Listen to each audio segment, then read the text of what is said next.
ఆకాశవాణి వరంగల్ కేంద్రం కిసాన్ వాణి రైతు సోదరుల కార్యక్రమం. ఈ కార్యక్రమాన్ని మీకు సమర్పిస్తున్న వారు కేంద్ర వ్యవసాయ మరియు రైతు సంక్షేమ మంత్రిత్వ శాఖ, భారత ప్రభుత్వం. ఈనాటి కిసాన్ వాణి రైతు సోదరుల కార్యక్రమంలో ముందుగా వినండి, యాసంగి వరి పంట నారుమడి సాగులో తీసుకోవలసిన జాగ్రత్తలు. ఈ అంశం గురించి వరంగల్ ప్రాంతీయ వ్యవసాయ పరిశోధన స్థానం శాస్త్రవేత్త బి సౌందర్య గారితో పరిచయ కార్యక్రమం. అనంతరం సీడు వరి పంట సాగులో మెలకువలు, హన్మకొండ జిల్లా ఎల్కర్తుర్తి మండలం సూరారం గ్రామ రైతు టి ఉమాపతి గారితో పరిచయ కార్యక్రమం వింటారు. కార్యక్రమంలో ముందుగా శ్రోతలు కొన్ని ప్రకటనలు వింటారు. సర్వోత్తమ రైతు పురస్కారం లభించింది హరికి. హరి, మీ విజయ రహస్యం ఏమిటో చెప్పండి. రైతు మిత్రులారా, మీరు కూడా మీ పొలాల్లో అధిక పంటను పండించగలరు. అదెలా? ఎప్పుడు ఏ సమస్య వచ్చినా వెంటనే కలపండి ఈ నెంబరు 1800-150-1551. ఇది ఎవరి నంబర్ బాబు? కిసాన్ కాల్ సెంటర్ది. అక్కడ విశేషజ్ఞులు మీ పొలం సమస్యలకు వెంటనే పరిష్కారం చెప్తారు. అదేంటయ్యా, విశేషజ్ఞులు అన్ని సమయాల్లోనూ దొరుకుతారా? తప్పకుండా దొరుకుతారు. ఏడాదిలో 365 రోజులును, అది కూడా ఉదయం 6 గంటల నుంచి రాత్రి 10 గంటల దాకా. మరైతే ఎక్కువసేపు మాట్లాడితే డబ్బు చాలా అవుతుందిగా. ఖర్చు లేనే లేదు. మొబైల్ పై గానీ ఇతర ఫోన్ తో కానీ కిసాన్ కాల్ సెంటర్ కి ఉచితంగా కాల్ చేయవచ్చు. సలహాకి కూడా ఖర్చుండదు. నిజంగా? 16 అణాల నిజం. రైతు సోదరులారా, పంట సమస్యల గురించి మీ భాషలో వెంటనే సమాధానం కోసం పూర్తి భారతదేశంలో ఏ ఫోన్ నుంచైనా జాతీయ హెల్ప్ లైన్ నంబర్ 1800-150-1551తో ఉచితంగా సంప్రదించండి. రైతు మిత్రుడు కిసాన్ కాల్ సెంటర్. ఇప్పుడు వినండి, యాసంగి వరి పంట నారుమడి సాగులో తీసుకోవాల్సిన జాగ్రత్తలు. ఈ అంశం గురించి వరంగల్ ప్రాంతీయ వ్యవసాయ పరిశోధన స్థానం శాస్త్రవేత్త బి సౌందర్య గారితో పరిచయ కార్యక్రమం. ఉమ్మడి వరంగల్ జిల్లాలో వరి పంట సాగు అనేటువంటిది ఎక్కువ విస్తీర్ణంలో చేస్తా ఉన్నారు. వర్షాకాలంలో వరి పంట అనేటువంటిది కోతలు కోసి వారు కొన్ని చోట్ల ఆ రైతులు ఆ పంటను అమ్ముకోవడం కూడా జరిగింది. ఇంకా కొన్ని చోట్ల అక్కడక్కడ వరి పంటను కోసేటువంటి దశలో కూడా ఉన్నాయి. మరి ఇటువంటి పరిస్థితులలో యాసంగిలో వరి వేసేటువంటి రైతులు ఎటువంటి అనువైనటువంటి రకాలను ఎంచుకోవాలి, ప్రధానంగా నారుమడి యాజమాన్యంలో ఎటువంటి చర్యలు అనేటువంటివి తీసుకోవాలి, ఈ నారుమడి సాగులో మన రాష్ట్రంలో అదేవిధంగా మన వరంగల్ జిల్లాలో ఎటువంటి రకాలు పండించడానికి అనుకూలంగా ఉన్నాయి, ముఖ్యంగా నారుమడిని తయారు చేసుకోవడానికి కొన్ని ముఖ్యమైనటువంటి జాగ్రత్తలు ఏ విధంగా తీసుకోవాలి. ఈ నారుమడి ప్రధానంగా ఇప్పుడు చలికాలం, ఈ చలి సమస్య వల్ల నారుమడి కొంత ఎదగడం అనేటువంటిది కష్టంగా ఉంటుంది. అది సాఫీగా ఎదగడానికి, చలి సమస్యను అధిగమించడానికి ఎటువంటి పద్ధతులను అనుసరించాలి అనేటువంటి తదితర విషయాల గురించి మనకు వివరించడానికి గాను వరంగల్ ప్రాంతీయ వ్యవసాయ పరిశోధన స్థానంలో ప్లాంట్ బ్రీడింగ్ విభాగంలో శాస్త్రవేత్తగా పనిచేస్తున్నటువంటి శ్రీమతి బి సౌందర్య గారు మన ఆకాశవాణి స్టూడియోలో ఉన్నారు. వారిని అడిగి మరిన్ని విషయాలు తెలుసుకుందాం. ముందుగా నమస్కారం అండి. నమస్కారం అండి. మేడం, యాసంగి వరి సాగులో రైతులు ఏ రకాలను మాత్రమే ఎంచుకోవాలి, వాటినే ఎంచుకోవడానికి ప్రధాన కారణం ఏంటంటారు? ఇప్పుడు మనకి యాసంగి సీజన్ లో ఏమవుతుందంటే చలి అనేది మనకు స్టార్ట్ అవుతుంది. కాబట్టి రైతు సోదరులు ఏం చేయాలి అంటే యాసంగిలో స్వల్పకాలిక రకాలను ఎంపిక చేసుకుని వాటిని సాగు చేసుకోవాల్సిందిగా నేను కోరుచున్నాను. ఎందుకు అంటే చలి వల్ల మనకి దిగుబడి అనేది తగ్గే అవకాశం ఉంటుంది. కాబట్టి రైతు సోదరులు స్వల్పకాలిక రకాలను ఎంపిక చేసుకోవాలి. ఈ స్వల్పకాలిక రకాలను కనుక చూసుకున్నట్లయితే మనకి సన్నగింజ రకాల లోపల తెలంగాణ సోనా అంటే RNR 15048 అనేటువంటి రకము మనము యాసంగి లోపల సన్నగింజ లోపల మనము సాగు చేసుకోవచ్చు. ఇంకొక రకం చూసుకున్నట్టయితే కూనారం వరి 2, అది KNM 1638 అంటాము. పంటకాలం ఎంత ఉంటుందంటే వానాకాలంలో 120 నుంచి 125 రోజులు ఉంటుంది. యాసంగికి సిఫారసు చేయొచ్చు. ఎందుకు అంటే స్వల్పకాలిక రకం కాబట్టి. ఈ యాసంగిలో చూసుకున్నట్లయితే మనకు 7 నుంచి 10 రోజులు పంటకాలం పెరిగే అవకాశం ఉంటుంది. కాబట్టి అంటే మనకి 130 నుంచి 135 రూపాయల పంట అనేది కోతకొస్తుంది. అందుకని స్వల్పకాలిక రకాలను ఎంపిక చేసుకోవాలి. మన దొడ్డు గింజ రకాలను కనుక చూసుకున్నట్లయితే పూనారం సన్నాలు అంటే KNM 118, ఇది దొడ్డు గింజ రకము. ఈ రకం కూడా మనము యాసంగిలో వేసుకోవచ్చు. అంతేకాకుండా జగిత్యాల వరి 1, దాని నెంబర్ వచ్చేసి JGL 24423, ఈ రకాన్ని కూడా మనం యాసంగిలో సాగు చేసుకోవచ్చు. ఇంకొక రకం తెల్లహంస అంటే అది RNR 10754 అనేటువంటి నంబర్ తో మనకి సాగులో ఉంది. ఆ రకాన్ని కూడా మనం యాసంగి సీజన్ లో వేసుకోవచ్చు. దీంతో పాటుగా కాటన్ దొర సన్నాలు అంటే దాని నెంబర్ వచ్చేసి MTU 1010. ఈ దొడ్డు రకాలను మనము యాసంగి సీజన్ లోపల సాగు చేసుకోవడానికి రైతు సోదరులు ఎంపిక చేసుకోవచ్చును. అంటే ఈ విధంగా వాళ్ళ విత్తనాలు ఎంపిక చేసుకున్న తర్వాత మరి ముఖ్యంగా యాసంగిలో వరి నారు పోసుకోవడానికి మనం ఈ ఉమ్మడి వరంగల్ జిల్లాలో ఎటువంటి వాటిని సిఫారసు చేయాలి, మరి వాటిని పండించడానికి వాటి యొక్క టైమ్ ఆఫ్ పీరియడ్ అంటే సమయం అనేటువంటిది ఏ విధంగా ఉంటుంది? అంటే స్వల్పకాలికాలు, దీర్ఘకాలికాలు అని ఉంటాయి కాబట్టి ఏ విధంగా ఉండే అవకాశం ఉంటుందంటారు? రైతు సోదరులు యాసంగిలో స్వల్పకాలిక రకాలను ఎంపిక చేసుకోవాలి. అది కుదరని పక్షం లోపల ఒకవేళ మధ్యకాలిక రకాలను ఎంపిక చేసుకున్నట్లయితే ఏం చేయాలి అంటే, మనకు మధ్యకాలిక రకాలు అనేది పంట కాలం 130 నుంచి 140 రోజుల పంట కాలం ఉంటుంది. ఆ మధ్యకాలిక రకాలను మనం ఏం చేయాలంటే నవంబర్ మొదటి వారం నుంచి డిసెంబర్ 2వ వారం వరకు విత్తనాలు అలుక్కోవచ్చు. స్వల్పకాలిక రకాలను కనుక చూసుకున్నట్లయితే వీటి పంట కాలం 120 నుంచి 125 రోజులు ఉంటుంది. వీటిని మనం నవంబర్ 15 నుండి డిసెంబర్ చివరి వరకు నారు పోసుకునే అవకాశం ఉంది. మరి యాసంగి వరి నారుమడి తయారీలో తీసుకోవాల్సినటువంటి ముఖ్యమైనటువంటి జాగ్రత్తలు ఏంటి? ఓకే, యాసంగి నారుమడి తయారు చేసుకోవడానికి ఏం చేయాలి అంటే, మొదటగా నారుమడిని బాగా దున్నాలి. దున్నిన తర్వాత ఏం చేసుకోవాలి అంటే, 2 గుంటలకు 2 క్వింటాల మాగిన కోళ్లు లేదంటే గొర్రెల ఎరువు గాని వేసి కలయ దున్నుకోవాలి. 2 లేదా 3 సార్లు దమ్ము చేసుకున్న తర్వాత మనకు ఎత్తుగడలు అనేటివి లేకుండా చదును చేసుకోవాలి. ఈ విధంగా చదును చేసుకొని మనం చిన్న చిన్న నర్సరీ బెడ్స్ ని ప్రిపేర్ చేసుకోవడం వల్ల ఏమవుతుందంటే, మనకు నీళ్లు తీయడానికైనా మందులు వేసుకోవడానికైనా అనుగుణంగా ఉంటుంది. అంతేకాకుండా నారుమడికి మనం 2 కిలోల నత్రజనిని అంటే 1 కిలో నత్రజనిని మనము ఎప్పుడంటే విత్తనం అలుకున్న తర్వాత వేసుకోవాలి. ఇంకొక కిలో నత్రజనిని విత్తనం నాటుకున్న తర్వాత 12 నుంచి 14 రోజుల వ్యవధి లోపల వేసుకోవాలి. దాంతో పాటుగా 2 కిలోల భాస్వరము, ఇంకా దానికి ఇంకొక కిలో పొటాషు, అంటే ఇప్పుడు నత్రజని 2 కిలోలు వేసుకుంటున్నాము, 2 కిలోల భాస్వరము, 1 కిలో పొటాషు ఎరువులను మనం నారుమడికి సిఫారసు చేశాము. ఈ 2 కిలోల నత్రజని లోపల 1 కిలో నత్రజని నారుమడి అలుక్కున్నప్పుడు ఇంకొక కిలో నత్రజని అనేది అలుక్కున్నాక 12 నుంచి 14 రోజుల వ్యవధి లోపల మనము చల్లుకోవాలి నారుమడి లోపల. అంతేకాకుండా మనకు యాసంగి లోపల చలి అనేది పెరుగుతూ ఉంటుంది. 15 డిగ్రీల సెల్సియస్ కన్నా తక్కువగా ఉన్నప్పుడు ఏమవుతుందంటే నారుమడి అనేది ఎర్రగా అవుతుంది. కాబట్టి ఆ టైంలో చలి నుంచి తప్పించుకోవడానికి మనం సాయంత్రం వేళలో ఇనుప చువ్వలు అనేటువంటివి నారుమడికి పెట్టుకొని వాటిపై నుంచి పాలిథిన్ షీట్స్ కప్పుకోవాలి. ఆ కప్పుకోవడం వల్ల ఏమవుతుందంటే మనము మన పంటని చలి నుంచి కాపాడుకోవచ్చు. మరి ఈ చలి నుంచి కాపాడుకోవడం తర్వాత ఇప్పుడు ముఖ్యంగా ఈ నారుమడి అనేటువంటిది ఎప్పుడు వేసుకోవాలి, ఎలా వేసుకోవాలి? ఎందుకంటే కొన్ని చోట్ల వరి పంటను కోయడం జరిగింది, కొన్ని చోట్ల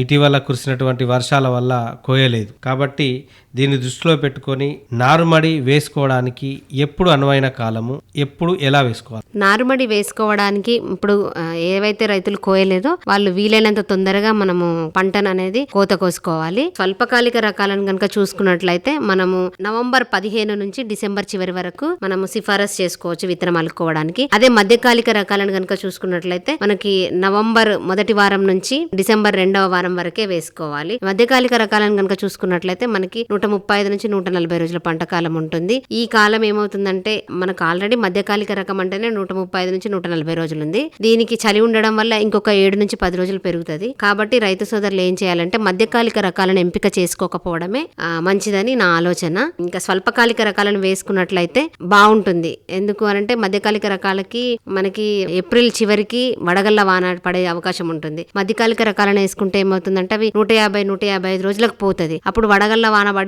మనకు రైతులకు నష్టం జరుగుతుంది, మొత్తం పంట నాశనం అయిపోతుంది. కాబట్టి రైతు సోదరులు స్వల్పకాలిక రకాలను ఎంపిక చేసుకుంటే మనకి కోత అనేది ఏప్రిల్ మొదటి వారం లోపల లేదంటే మార్చి చివరి వరకైనా కోత వస్తుంది. అప్పుడు వడగళ్ల వాన నుంచి మన పంటను కాపాడుకోవచ్చు. దాంతో పాటు మనం దిగుబడిని కూడా పొందవచ్చు. పంటను అనేది వడగళ్ల వాన నుండి నష్టపోకుండా మనం కాపాడుకోవచ్చు. కాబట్టి స్వల్పకాలిక రకాలే వేసుకోవాలని రైతు సోదరులకు నేను విజ్ఞప్తి చేస్తున్నాను.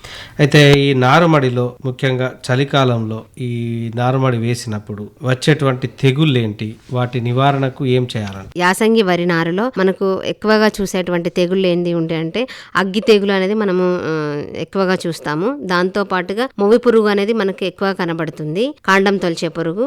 ఈ అగ్గి తెగులును ఇతర తెగుళ్లను మనకి పంటకు రాకుండా చూడాలి అంటే మనం విత్తన శుద్ధి అనేది చేసుకోవాలి. ఈ విత్తన శుద్ధిని 3 గ్రాముల కార్బండిజంతో 1 కిలో విత్తనాన్ని కలిపి 24 గంటలు నానబెట్టి చల్లుకోవాలి. ఈ విధంగా విత్తన శుద్ధి చేయడం ద్వారా విత్తనం ద్వారా వ్యాప్తి చెందేటువంటి తెగుళ్లను అరికట్టవచ్చు. అంతే విధంగా మనకి ఉవ్వి తెగులు అంటాము, అంటే కాండం తొలిచే పురుగును. ఆ పురుగును అరికట్టడానికి ఏం చేయాలంటే మనం నారుమడి లోపల కార్బోఫ్యూరాన్ 3G గ్రాన్యూల్స్ అనేటివి దొరుకుతాయి. లేదు నారుమడి లోపల వేయడం కుదరలేదు అంటే ప్రధాన పొలం లోపల ఈ కార్బోఫ్యూరాన్ గ్రాన్యూల్స్ మనం విత్తనం విత్తుకున్న తర్వాత నాటు పెట్టుకున్నాక 21 రోజుల లోపల గనుక మనం చల్లుకున్నట్లయితే ఈ కాండం తొలిచే పురుగుల నుంచి మనం మన పంటను కాపాడుకోవచ్చు. మరి ఈ విధంగా తెగుళ్ళు వచ్చినప్పుడు వాటి నివారణకు రైతులు జాగ్రత్తలు తీసుకున్నట్లయితే నారుమడిలో ఎదగడానికి స్కోప్ ఉంటుంది. అయితే ముఖ్యంగా ప్రధాన పొలంలో ఈ ఎరువుల వాడకం అనేటువంటిది ఏ విధంగా ఉండాలంటారు?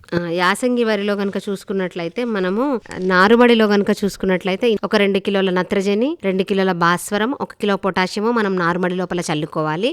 ప్రధాన పొలంలో గనక చూసుకున్నట్లయితే మనకి 60 కిలోల నత్రజని అనేది 1 ఎకరాకు సరిపోతుంది. దాంతో పాటుగా మనకు భాస్వరం 24 కిలోల భాస్వరము మరియు 16 కిలోల పొటాష్ అనేది ప్రధాన పొలానికి సరిపోతుంది. ఈ ఎరువులను మనము సిఫారసు చేసిన విధంగా వేసుకోవాలి. ఎక్కువ ఎరువులను కనుక వేసుకున్నట్లయితే మనకు రైతులకి పెట్టుబడి పెరిగే అవకాశం ఉంటుంది. కాబట్టి 60 కిలోల నత్రజనిని, 24 కిలోల భాస్వరంని, 16 కిలోల పొటాషిని మాత్రమే ప్రధాన పొలంలో వేసుకోవాలని రైతు సోదరులకు తెలియజేస్తున్నాను. మరి పొలంలో మనం గనక గమనించినట్లయితే అప్పుడప్పుడు కొన్ని ధాతువు లోపాలు ఉంటాయి. అందులో ముఖ్యంగా జింకు లోపం అనేటువంటిది ఎక్కువగా కనిపించేటువంటి అవకాశం ఉంటుంది. అయితే ఈ జింకు లోపాన్ని ఏ విధంగా గుర్తించాలి? ఈ జింకు లోపాన్ని అరికట్టడానికి లేదా జింకు లోపాన్ని తగ్గించడానికి రైతులు ఏం చేయాలంటారు? మీరు అన్నట్టుగా యాసంగి సీజన్ లో మనకి ఎక్కువ కూడా జింకు లోపం అనేది కనిపిస్తుంది. దాంతో పాటుగా మనకి ఇనుము లోపం కూడా కనిపిస్తుంది. ఇప్పుడు జింకు లోపంని ఎలా గుర్తించవచ్చు అంటే మనకి మొక్కలు అనేటివి కూడా రస్ట్ కలర్ అంటే మొత్తము ఇటుక రంగు పొడి లోపల అయిపోతాయి, ఆ కలర్ లో మారిపోతాయి. అప్పుడు మనం దాన్ని జింకు డెఫిషియన్సీగా మనం గుర్తించవచ్చు.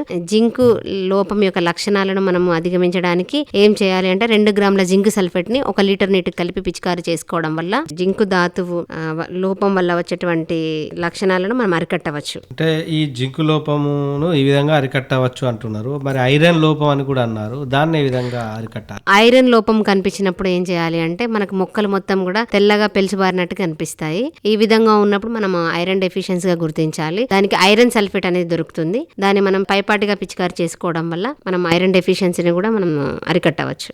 ఈ రైతులలో ఒక అపోహ ఉంది, అది ఎంతవరకు నిజం అనేది మీరు చెప్పండి. ఈ చలి, అధిక ఉష్ణోగ్రతల ప్రభావం వల్ల గింజ అనేటువంటిది, తాలు అనేటువంటిది ఎక్కువగా కనిపిస్తూ ఉంటుంది. మరి దాన్ని అరికట్టడానికి, ఆ తాలు పోకుండా నివారించడానికి ఏ విధమైనటువంటి జాగ్రత్తలు తీసుకోవాలంటారు? మనం యాసంగి లోపల చలి అనేది ఉంటుంది. నవంబర్ నుంచి ఫిబ్రవరి చివరి వరకు చలికాలం ఉంటుంది. ఈ చలికాలం లోపల మనము ఇప్పుడు ఇంతకు ముందు సిఫారసు చేసుకున్నాం కదా, స్వల్పకాలిక రకాలను మాత్రమే మనం ఎంపిక చేసుకోవాలి, సాగు చేయాలి అని. ఒకవేళ రైతు సోదరులు కొందరు ఏం చేస్తారంటే మధ్యకాలిక రకాలనైనా స్వల్పకాలిక రకాలనైనా అక్టోబర్ చివరి వారం లోపల విత్తనం అలుక్కుంటారు, లేదంటే నవంబర్ చివరికైనా ఆ విధంగానైనా అలుక్కోవడం చేస్తూ ఉంటారు. ఆ విధంగా సిఫారసు చెయ్యని టైం లోపల గనక మనము విత్తనాలను అలుక్కుంటే ఏమవుతుందంటే పూత అనేది మనకు చలితోని ఒకసారి వచ్చింది అనుకోండి, చలికాలం ఉన్నప్పుడే మనకు పంట అనేది పూతకు వచ్చినప్పుడు ఏమవుతుందంటే గింజ సరిగా పాలు పోసుకోదు. అది ఎప్పుడు అంటే 22 డిగ్రీల సెల్సియస్ కంటే తక్కువ గనక మనకి ఉష్ణోగ్రత ఉన్నప్పుడు పూతకు వచ్చింది అనుకోండి పంట,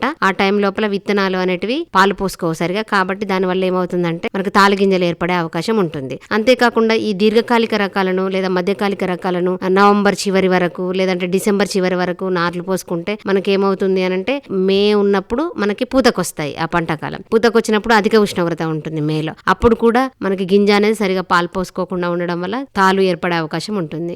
ఈ విధంగా రైతు సోదరులు ఏం చేయాలి అంటే సిఫారసు చేసినటువంటి టైంలోనే మనము స్వల్పకాలిక రకాలైనా మధ్యకాలిక రకాలనైనా మనం విత్తుకోవాలి. ఈ విధంగా విత్తుకోవడం వల్ల మనకి పంట అనేది చలి నుంచి అంతేకాకుండా అధిక ఉష్ణోగ్రత నుంచి కాపాడుకొని మనం అధిక దిగుబడి పొందే అవకాశం ఉంటుంది. సిఫారసు చేసిన టైంలో మాత్రమే విత్తనాలు అలుక్కోవాలి. స్వల్పకాలిక రకాలను మాత్రం నవంబర్ 15 నుండి డిసెంబర్ చివరి వరకు, మధ్యకాలిక రకాలను నవంబర్ మొదటి వారం నుంచి డిసెంబర్ 2వ వారం వరకు మాత్రమే నార్లు పోసుకోవాలి. ఆ తర్వాత మనం పోసుకున్నట్లయితే మనము మన పూత అనేది చలి ఒకటేసారి అయితే కాబట్టి పాలు సరిగా పోసుకోకుండా తాలు వచ్చే అవకాశం ఉంటుంది. కాబట్టి రైతు సోదరులు సిఫారసు చేసిన టైంలోనే విత్తనాలు అలుక్కోవాల్సిందిగా విజ్ఞప్తి చేస్తున్నాను. మరి చివరగా ఈ యాసంగి వరి కోసం లేదా వరి పంట కోసం నారుమడి యాజమాన్యంలో ముఖ్యంగా రైతులు తీసుకోవాల్సిన జాగ్రత్తలు ఏంటంటారు?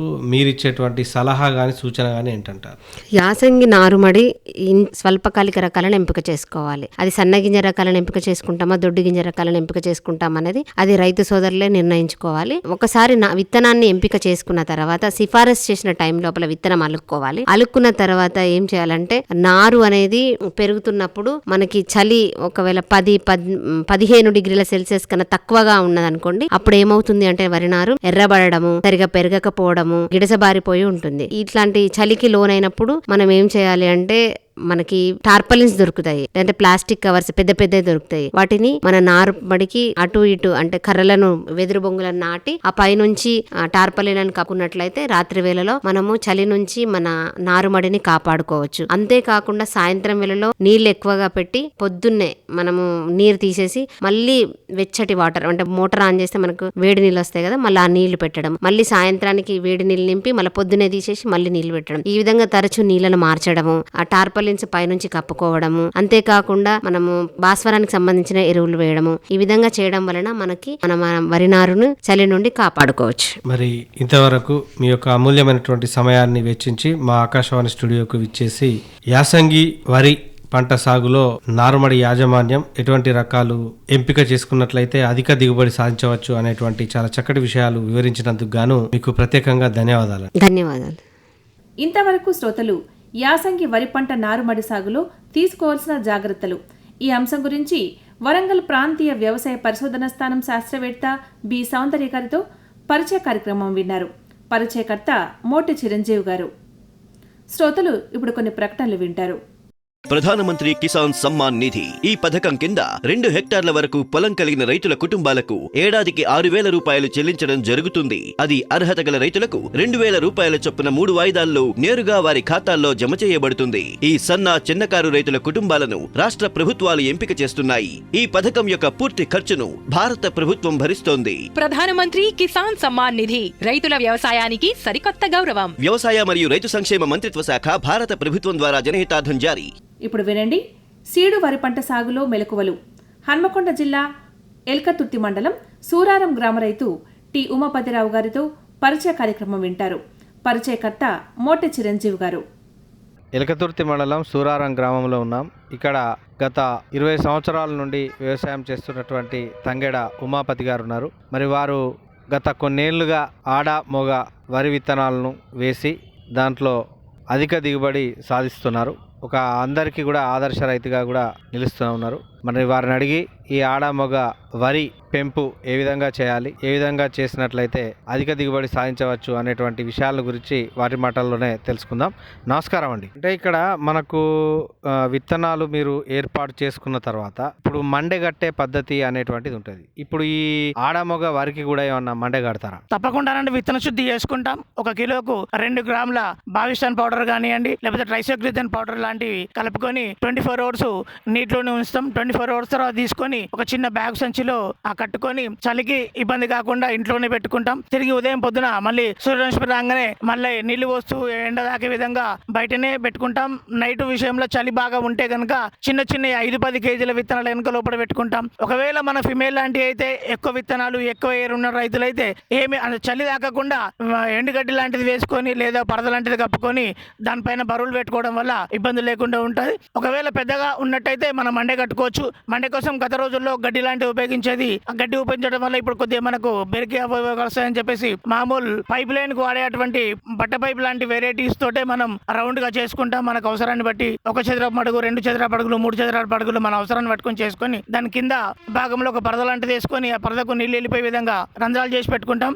దానిపైన వడ్లు పోసి ఆ వడ్ల పైన మళ్ళీ కొంత గట్టిగా ఎలాంటి బెరికి లేకుండా చూసుకొని పాత ఉన్నటువంటి గడ్డి వేసుకొని ఆ గడ్డి పైన నీళ్లు పోసుకుంటాం. ఆ పైన కూడా మనకు చలి తాకకుండా పరద వేసుకుంటాం నైట్ టైంలో. ముఖ్యంగా ఇప్పుడు ఈ మండే అనేటువంటిది ఎన్ని రోజులు ఉంచుతారు, ఎన్ని రోజులకు అది మొలకలాగా వస్తుంది, ఎన్ని రోజులకు మనం నేరుగా మనము వరి నార అనేటువంటిది అలుకుతాం? మనకు తీసుకున్నటువంటి విత్తనాలపై ఆధారపడి ఉంటాయండి. ఫైన్ వెరైటీలు అయితే మనకు 72 అవర్స్ వస్తాయి. సూపర్ ఫైన్ అయితే ఇంకొక 6 గంటల ముందు 8 గంటల ముందుగానే వస్తాయి. కోర్ వెరైటీస్ అయితే మాత్రం దాదాపుగా 80 గంటలు ఆ విధంగా కొంచెం ఎక్కువ టైం తీసుకుంటాయి. అయితే ఒక రోజు పూర్తిగా నీళ్ళలో నానబెట్టినాక తర్వాత తీసి మండే, ఒకవేళ తక్కువ విత్తనాలు కనుక మండే అంత అవసరం లేదనుకుంటే ఒక గంప లాంటి దాంట్లో పోసుకొని కింద గుణ సంచి పెట్టుకొని మీద గుణ సంచి పెట్టుకుంటాం. ఎక్కువ విత్తనాలు అన్నప్పుడు మాత్రం తప్పకుండా మండే కడతాం. ఈ విత్తనాలు కొద్దిగా మొలకెత్తిన తర్వాత మనం వరి నారుమడిలో అలికే ముందు వాటికి ఏమన్నా ఎరువులు గాని లేకపోతే ఆ నారుమడిని శుద్ధి చేసేటువంటి క్రమంలో ఎంత లోతు వరకు దున్ని దాంట్లో ఏమన్నా యూరియా, డిఏపి లాంటివి ఏమన్నా వేస్తారా? నేరుగా అలకడం అనేటువంటిది జరుగుతుందా? ఏ విధంగా అలుకుతారు మీరు నారుమడిని? 1 సెంటీమీటర్ వరకు మొలక వచ్చినాక నలుపుతామండి. తప్పకుండా 3 మీటర్లకు కాలువలు చేసుకొని కొంచెం పూర్తి భూమికి ఉండేదానికంటే బెడ్ పైన ఒక 2 ఇంచు, 1/2 ఇంచు, 2 ఇంచుల వరకు హైట్ ఉండేట్టుగా నీరు తీస్తే తొందరగా వెళ్ళిపోయే విధంగా, తొందరగా బెడ్ ఆరే విధంగా బెడ్ తయారు చేసుకుంటాం. తప్పకుండా మనం డిఏపి వాడే అలుకుతాం. అంటే ఈ డిఏపి వాడి అలికిన తర్వాత ఎన్ని రోజుల వరకు ఈ నార అనేటువంటిది మొలకెత్తడం ఆరంభిస్తుంది? మరి ఎన్ని రోజుల తర్వాత దీన్ని మనం నేరుగా చేన్లో మనము విత్తుకోవడానికి ఆస్కారం ఉంటుందంటారు? మనం మొలక 1 సెంటీమీటర్ వరకు వచ్చినాక అలుకుతుంది. కొంచెం ఎంతో కొంత భూమిలోకి చొచ్చుకొని పోయి తర్వాత 36 గంటల నుంచి 48 గంటల మధ్యలో మనకు బయటికి ముగి వస్తువు కనబడుతుంది. అట్లా ఒకరోజు నీళ్లు పెట్టి మళ్ళీ 1 గంట 2 గంటల తర్వాత తీసేస్తాం. మళ్ళీ తెల్లారి ఒక రోజు కూడా అదే ఎండ సూర్యరశ్మి దానికి తాకినాకనే నీళ్లు పెట్టుకుంటూ ఎప్పటికప్పుడు అట్లా ఎల్ల తీస్తూ పోతాం. అట్లా ఒక 4-5 రోజుల వరకు చేస్తాం. 4 రోజుల తర్వాత 40 రోజుల వరకే మనకు ఆల్మోస్ట్ ఆల్ ఒక 1/2 ఇంచ్ వరకు వస్తుంది. 1/2 ఇంచ్ వరకు వచ్చినా కూడా మళ్ళీ ఒక 2-3 గంటలు ఎక్కువ నీళ్లు ఉంచుకుంటూ తీసేసుకుంటూ పోతాం. ఆ విధంగానే 10 రోజుల వరకు పెట్టడం తీసేయడం చేస్తాం. ఈ 10 రోజుల చేజికలనే మనకు ఇంచున్నర నారు పెరుగుతుంది. అప్పుడు ఒక 1/2 ఇంచు నుంచి 1/2 ఇంచు వరకు నీళ్లు ఆపుకుంటాం, గడ్డి పడకుండా ఉండడం కోసం. ఒకవేళ మనం గడ్డి పట్టినట్టయితే ఏదైనా గడ్డి పోవడానికి మనకు ఈ రోజు చాలా కంపెనీలు మంచి మందులు ఉన్నాయి. ఏదైనా గడ్డి కొట్టుకొని మనం ఆ గడ్డిని నిరోధించుకోవచ్చు. అంటే ఇప్పుడు మనము నారుమడి అలికిన తర్వాత ఎన్ని రోజుల తర్వాత మనము వరి అనేటువంటిది నాటడానికి ఆస్కారం ఉంటుందంటారు? మనం చేసేటువంటి నర్సరీలో చేసేటువంటి విధానాన్ని కూడా ఉంటుందండి. 20 రోజుల నుంచి 45 రోజుల వరకు వేసుకోవచ్చు. అదే 45 రోజులని ఎందుకంటున్నానంటే ఒకవేళ మనకు ఇచ్చే విత్తనాలు దాదాపుగా ఒక్కొక్కటి 150 రోజుల నుంచి 160 రోజులు 140 రోజులు కూడా ఉన్నాయి కనుక 40 రోజుల వరకు కూడా వేసుకోవచ్చు. ఎంత తొందరగా వేస్తే అంత బెటర్. 25 రోజుల నుండి స్టార్ట్ చేసుకొని 35 రోజుల కూడా కంప్లీట్ చేసుకుంటే చాలా బాగుంటుంది. ఇప్పుడు నారు ఎదగడానికి గాను ఇప్పుడు మనకు 72 గంటల తర్వాత అంటే 3 రోజుల తర్వాత అలికిన తర్వాత అవి ఎదగడం అనేటువంటి ఆరంభిస్తాయి. అలా ఒక 45 రోజుల వరకు నారు ఎదగడానికి 25 నుంచి 45 రోజుల కాల వ్యవధి పడుతుంది. ఈ 25 నుంచి 45 రోజుల కాల వ్యవధిలో నారుకు ఇంకేమైనా ఎరువులు కానీ అంటే రసాయన ఎరువులు కానీ సేంద్రియ ఎరువులు కానీ ఏమైనా వాడతారా? ముందు మొలకలకక ముందే సేంద్రియ ఎరువులు కనుక మనకు అందుబాటులో ఉంటే వేయడానికి ప్రయత్నం చేస్తామండి. ఒకవేళ అది మనకు పశుగ్రాసాలు పశువులు బాగా తగ్గినాయి కనుక ఒకవేళ దొరకని పరిస్థితుల్లో ఉంటే మళ్ళీ ఒక 10 రోజుల తర్వాత లైట్గా 1 ఎకరానికి ఒక 1/2 కేజీ లేదా కేజీ వరకు యూరియా చల్లుకుంటాం. ఆ తర్వాత మళ్ళీ పొటాష్ యూరియాను మళ్ళీ 15 రోజుల తర్వాత మళ్ళీ పొటాష్ యూరియా లాంటి లేదా అందుబాటులో లేకపోయినట్టయితే 2020 లాంటి కాంప్లెక్స్ కూడా చల్లుకొని మనం తొందరగా నారు గ్రోత్ రావడానికి కోసం ఈ ప్రయత్నాలు చేసుకుంటామండి. ఈ స్టార్టింగ్ స్టేజీలో ఒక 15 రోజుల వరకు చీడపీడలు ఆశిస్తుంటాయి. దానికి మామూలుగా ట్రైసోక్లోజిన్ కానివ్వండి అంటువ్యాధులు రాకుండా లేదా క్లోరిఫైరిఫాస్ లాంటి ఒక 30 ml అట్లా పోసుకొని ఇది ఒక 10 grams అట్లా వేసుకొని స్ప్రే చేసుకుంటాం. పూర్తి నారు పీకే దశకు వచ్చే వరకు 2 సార్లు స్ప్రే చేసుకొని మేము చీడపీడల నుండి రక్షించుకోవడానికి ప్రయత్నాలు చేస్తామండి. నారు ఎదిగింది, నారు మనం వరి నాటడానికి సిద్ధంగా ఉన్నప్పుడు వరి నాటేటువంటి పంట పొలాల్లో మనము ఏ విధమైనటువంటి చదును అనేటువంటిది చేస్తాం? ఇప్పుడు మనం వరి నాటు వేయాలి అన్నప్పుడు ఆ మడులను ఏ విధంగా మనము సరి చేసుకుంటాం? ముందు మనం మొలకలకినాక 10 రోజుల నుంచి 15 రోజుల తర్వాతనే పొలానికి నీళ్ళు పెట్టుకుంటే అందులో ఏమన్నా ఉన్నటువంటి ప్రీవియస్ పాత ఉన్న విత్తనాలు ఇంకా లాస్ట్ ఖరీఫ్ అనుకోండి లేకపోతే ఖరీఫ్ మెల్ పెట్టినప్పుడు రబ్బీ లాంటివి ఉంటే అవి మొలకెత్తిపోతే దానివల్ల మనకు బెరికి అనేటువంటి ఇబ్బందులు లేకుండా ఉంటుంది. తర్వాత ఒకసారి చేసుకుంటాం ట్రాక్టర్ రూటివేటర్ తోటి ఒకసారి చేసుకొని ఒడ్లు చెక్కుకొని తర్వాత మళ్ళీ ఒకసారి చేసుకొని ఒడ్లు పెట్టుకొని ఉంటాం. ఒక 4-5 రోజులు ఆగిన తర్వాత 25 నుండి 35 రోజుల వరకు తప్పకుండా మేము నాటేసుకుంటాం. అప్పుడు కూడా డిఏపి అలాంటి తప్పకుండా చల్లుతాం. జింక్ కూడా తప్పకుండా జింక్ లోపాలను కూడా నివారించుకోవడం కోసం ప్రథమ స్థాయిలో జింక్ వేస్తాం, తర్వాత డిఏపి వేస్తాం. ఇక ఈ మేల్ ఫీమేల్ వచ్చే వరకు మిగతా పంటతో చూసుకున్నట్టయితే కొంత పెట్టుబడి ఎక్కువగా అవుతుంది. మళ్ళీ మామూలుగా జనరల్ ప్యాడీ లాంటి బీపీటీ 1010 ఇట్లాంటి 1001 లాంటి వెరైటీస్ అయితే ఒక బస్తా డిఏపి ఇస్తాం. కానీ ఈ మేల్ ఫీమేల్ కొంత ఎక్కువనే ఇస్తాం. ఒక బస్తా 50 కిలోల వరకు అంటే 75 కిలోల వరకు మనం 1 ఎకరానికి డిఏపి లాంటి ఇది నాటేసే రోజు వేస్తాం. ఇప్పుడు ఇదంతా కూడా ఎరువులు అనేటువంటిది వాడకము అనేటువంటిది మీరు చెప్పడం జరిగింది. ముఖ్యంగా క్రాప్ ఎక్కువ కాయడానికి గాను వాళ్ళు కూడా అంటే ఆ సీడు విత్తనాలు ఇచ్చే వాళ్ళు కూడా కొన్ని మందులను మీకు ఇస్తారు. ఏది పంట దిగుబడి రావడం తాలు కాకుండా ఉండడానికి గాను ఎటువంటి మందులను మీకు ఇస్తారు. దీంట్లో ఇంకొకటి ఏంటంటే ఈ తాడు పట్టి మన ఆడ మొగ సీడ్ ని రెండింటిని కూడా క్రాపింగ్ చేస్తూ ఉంటారు. ఇది దాన్ని పాలినేషన్ గా పిలువబడుతుందండి. అంటే మొగదాన్ని ఆడదాన్ని సంపర్కం అనొచ్చు. తెలుగు పరిభాషలో చెప్పాలనుకుంటే, ఒకవేళ ఇది ముందు రావాలి అనుకునేది ఉంటే ఇది అప్లై చేయండి అని చెప్పేసి కంపెనీ వాళ్ళు సజెస్ట్ చేస్తుంటారు. ఆ విధంగానే చేస్తాం. ఈ పాలినేషన్ వ్యవహారం వచ్చే వరకు గత 5-10 సంవత్సరాల క్రితం కర్రలతో చేసేవాళ్ళం. కాకపోతే కర్రలతో చేయడానికి ఒక ఎకరాన 3 లేబరు తీసుకునేవారు. అంటే చిన్న రైతు 2 ఎకరాలకు భార్య భర్తలు దులుపుకుంటారు. ఒకవేళ కొంచెం పెద్ద రైతు అయితే 3 ఎకరాలకు అట్లా ఇద్దరిని ఒక సెట్ గా పెడతారు. ఆ ఒడ్డు కింద ఒకరు, ఈ ఒడ్డు కింద ఒకరు ఉండి ఒక దాదాపుగా 30 మీటర్ల వరకు తాడు పెట్టుకుని ఆ తాడుతో గుంజుకుంటాం. అట్లా ఒక 8 నుంచి 15 రోజుల వరకు చేస్తామండి. ఇప్పుడు పాలినేషన్ అయిపోయిన తర్వాత మొక్కలు విత్తనాలు ఏర్పడ్డ తర్వాత వీటిని ఎక్కడ విక్రయిస్తారు? అంటే మీకు సీడు ఇచ్చిన వాళ్ళే కొనుక్కుంటారా? వీటిని మార్కెట్ లో ఎక్కడైనా కూడా విక్రయించవచ్చా? దీని పరిస్థితి ఏంటంటారు? కంపెనీ తోటి ముందే అగ్రిమెంట్ ఉంటుందండి. ఈ రేట్ ఇస్తామని చెప్పి ముందే వాళ్ళు చెప్తారు. ఫీమేల్ మొత్తం వాళ్ళకే ఇస్తామండి. ముందు ఇందులో ఏమైనా మేల్ కోసినప్పుడు ఏమైనా తప్పినాయా, బెరికి లాంటి లేదా ఏమైనా తీసేప్పుడు తప్పినాయా, ఆ 2 గ్రౌండ్ లో చెక్ చేసుకుని తేమ శాతం మిషన్ తీసుకొని వచ్చి చెక్ చేసుకుని కొంచెం ఒక రోజు 60 అంటే ఒక రోజు 60 వస్తాం. తర్వాత వాళ్ళు బ్యాగులు ఇస్తారు. ఆ బ్యాగ్ లో ఫిల్ చేసి మా దగ్గరే రైతు దగ్గరే కాంటాక్ట్ చేసుకొని తీసుకుపోయి వాళ్ళు కంపెనీకి పంపించుకుంటారండి.